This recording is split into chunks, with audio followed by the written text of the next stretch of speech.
আসসালামু আলাইকুম। শুভ সকাল। আমি যেখানে এসেছি এটি হচ্ছে আমাদের গ্রামের ফসলি মাঠ। এখন শুধু পাটের আবাদ, চারিদিকে শুধু পাট আর পাট। সকাল সকালে ঘুরতে আসলাম এখানে।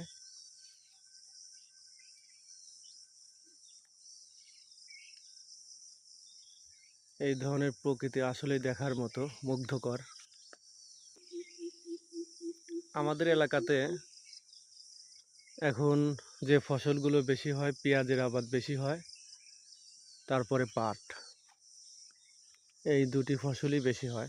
আগে অনেক ধরনের ফসল হতো, এখন পেঁয়াজের বাজার ভালো পায়, যে কারণে সব ফসল বাদ দিয়ে পেঁয়াজ আবাদ করা হয়। সবাইকে ধন্যবাদ। আসসালামু আলাইকুম।